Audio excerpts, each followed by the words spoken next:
This week, we had Cabinet sat and concluded on the stimulus package. Could you take us through what it has, what is in store for the business community and for the entire country? One is food. Whether you're in a battle or where in a party, you need food. The second is shelter. We need focus on clothing. And when we talk about clothing, we're talking about cotton and other things that will help us to do the issues of clothing. This country started producing cotton in 1903. Am I correct? When a man called B. Barrop introduced cotton seeds in Uganda. 117 years later, the textile industry in Uganda is not developed. 117 years later, UPDF, directly commanded and controlled by Mr. O.O Museveni, buys uniforms from China. Only 20% of UPDF uniforms are supplied domestically. If I'm wrong, let me be arrested tomorrow. In fact, even SFC, which protects the president, buys uniforms from China. I have never understood that. Especially when the president of Uganda is Yoweri Museveni. I have tried to understand it, I can't. Because more than anybody I have spoken to, Museveni understands why you need to add value to your own products. He has argued value addition for the last 35 years he has been president.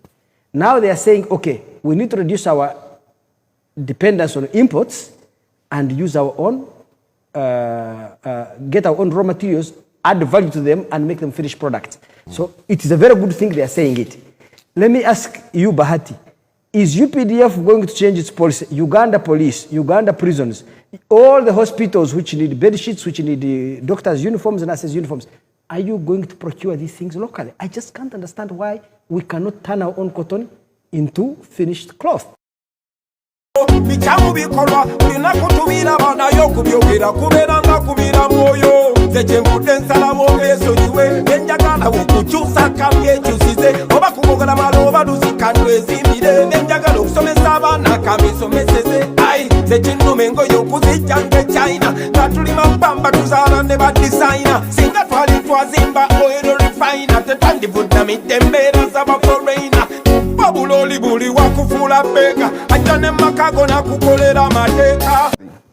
Defense and security. You have seen and you continue to see the role that defense and security play in this country. We need to focus on infrastructure. The current $5 billion investment levels on infrastructure projects within the East African economies combined remains a drop in the ocean, thus the need for joint projects. I'm very happy the East African countries are now working together.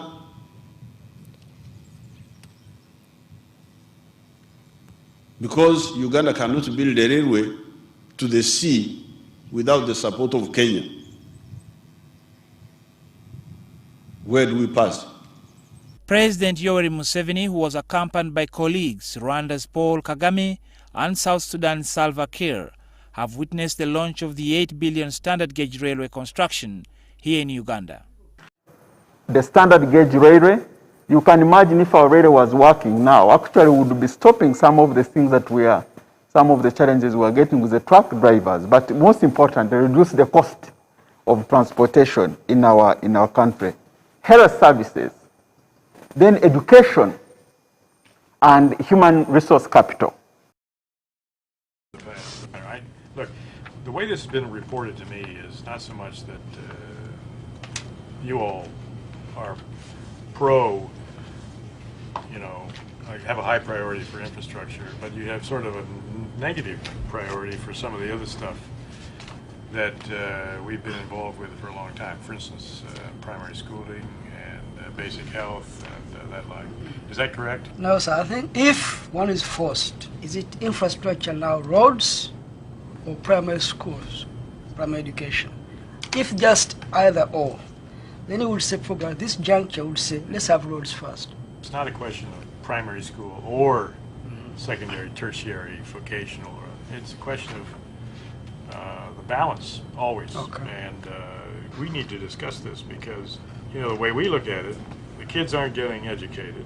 You got a health problem in Uganda that is very, very serious. Right. We've got the feeder roads are not being maintained. I mean, if these all were happening, I would, or they were gilt-edged or something, we would definitely But these are the sort of the development issues. Now, you see, instead of pushing one area, possibly to material neglect of the other, we should try and push them together. What's necessary, particularly from the point of view potential growth in the economy. We found that, as a matter of experience now, that however how many schools you take primary schools, learning to read the Bible and the local newspapers, that will not help us to take off. We can go on growing coffee,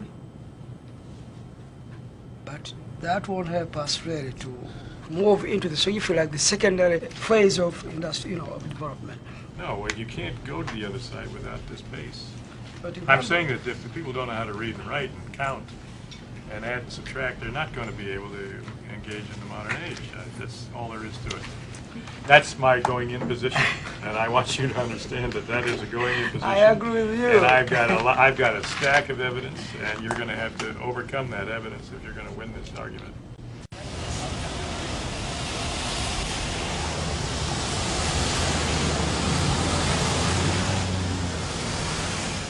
Un cran plus haut, et à l'heure du thé, le président de la Banque mondiale, James Wolfenson, rencontre Yoweri Museveni, l'ex-guerriero, devenu dirigeant de l'Ouganda. So, Your Excellency, I think you got my letter. I did indeed. I did indeed. I think the main bottleneck now to our development are the roads.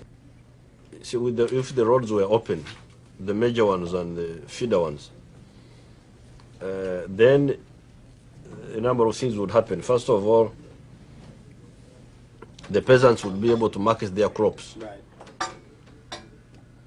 Then the traders would be able to easily carry goods to the rural areas. Thanks.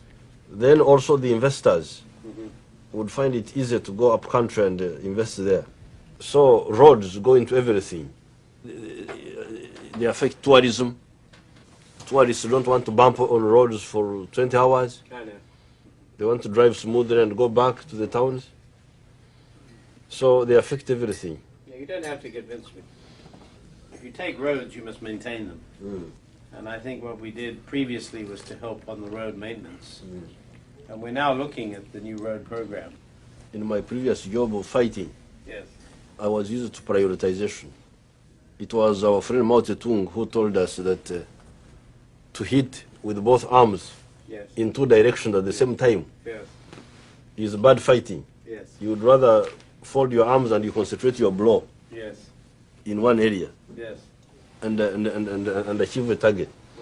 Obviously, we agree that roads are essential to development. It's a question of whether it's the only thing you do or whether it's the first thing you do. And it's clear now, I think, as a matter of priority, that we should take a look at it. So my guess is you'll get your way, which I think you're used to doing. No. We'll have a lot of undereducated people using the roads. No problem. They will, once they have got incomes. Yeah, then they'll... Yes. But also, we are aware that there are things that need immediate attention. There are those companies that are now struggling to pay the salaries for the workers, to pay taxes, to pay back the loans that they borrowed to run their businesses. And this afternoon, we have gone to Parliament because we know that there are companies which need money to invest, but they cannot get it. And if they get it from the commercial banks, they will get it at a very high cost. So we are investing 1 trillion Uganda shillings in the UDB to help people who want to invest in manufacturing and also help companies, the small medium companies, at an interest rate lower than the commercial rate. The commercial rate is now between 19 and 24, but the UDB, we want to cap it at 12%. We will be helping UDC, which is our investment arm, which Patrick heads, to help invest in those areas that the private sector need help. How about these small companies that cannot reach UDB, that cannot reach UDC? What are you going to do? We are putting 50 billion in microfinance center to support. But also there are companies that supply the government Government has not paid them for months and months, what we call domestic arrears. We have sent a schedule this afternoon to the House for approval, 230 billion, so that if you supplied government, but government has not paid you, this is the time that we must pay so that we can put money in the pockets of our companies and help them not collapse, but to build on. So things like people who supplied tea seedlings, people who supplied coffee, but have not been paid. The people who supplied posho to the police and the defense have not been paid. We are putting money in domestic areas to pay domestic areas. Where are you getting all this money? Where are you getting all this money? We have mobilized the resources. First, restructuring our own budget. Second, the IMF has also offered us an interest-free loan of $491 million US dollars. The World Bank is giving us $300 million US dollars. All really free interest loans with just little charges to help us in these difficult times. We have also got resources from the French agency. Thank you very much. Andrew, do you think this is the package that speaks to the real fixes the economy needs? Yes, I think so first of all, I was saying that I feel that the money he had mentioned, the 230 billion for domestic arrears, is too little. Government owes private companies here huge sums of money. And remember, if government has domestic arrears, it means government has borrowed from private companies and it's not even paying interest. If government owes me 100 million shillings and is not paying any interest, it means it has indirectly borrowed from me and I gain nothing out of that borrowing. But I personally think that what government is doing is very little. Government of Uganda needs to think of raising money on a large scale. So Uganda's obsession with the IMF monetarist view that you must control inflation as perhaps an end in itself. Yes, I know such a policy may protect the incomes of fixed income earners today, but of course at the price of undermining the incomes tomorrow. Why do I say that? Because ultimately in the long term, this country benefits by stimulating the expansion of the economy and creating more opportunities for people to be employed.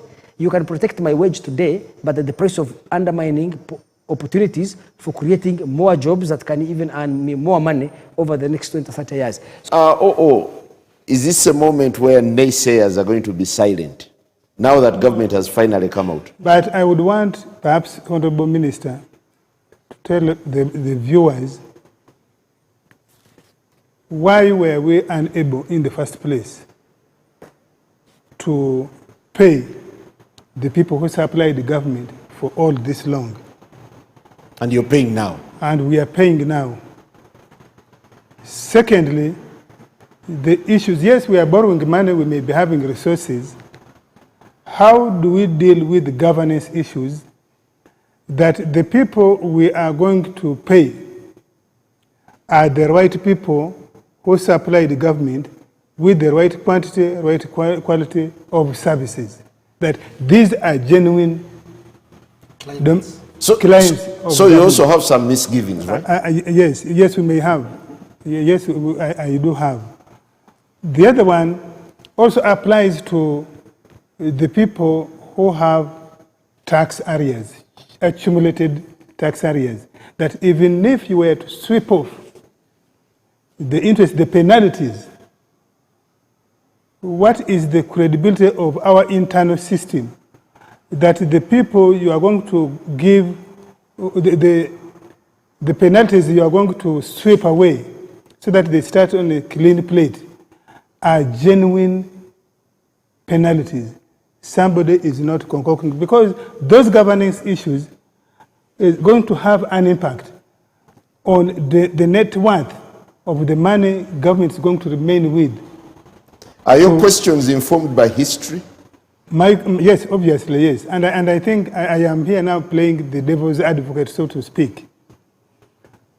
Because if we don't deal with those governance issues, we may have all the money, but we don't reach the desired end. And where is our history? Dr. Birungi is talking about producing cassava.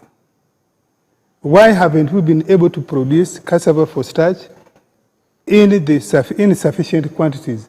Even when we have run almost 30 years, you remember we started with the Ntandikwa, we were just giving people things to produce, but we did not, you cannot go to many of these villages and find 2, 3, 4 people whose lives were transformed because they got Ntandikwa. What should give an ordinary Ugandan today? That indeed when you give cassava stems, people will produce quality cassava where starch will be Honorable Bahati, I hope you're jotting down the hard questions. Yes, because on a show like this, when the economists are here, the people outside there who have been hit, I think the minister needs to break the intervention in short term. When we say short term, we say medium term, we say long term. What do we mean? Even before you talk about the 1 trillion you are giving to UDC, and that also you tie it with governance issues. How fast will UDC process my loan? Thank you very much. How fast, rather UDB, how fast will UDC? UDC came into existence in 2016. I would want to know the turnaround time from the executive director. When you start appraising a project, when does it start producing so that it responds to the issues of COVID? Are you talking about 6 years? Are you talking about 8 years? I think this is very interesting, and yes, so I must really thank you, O.O.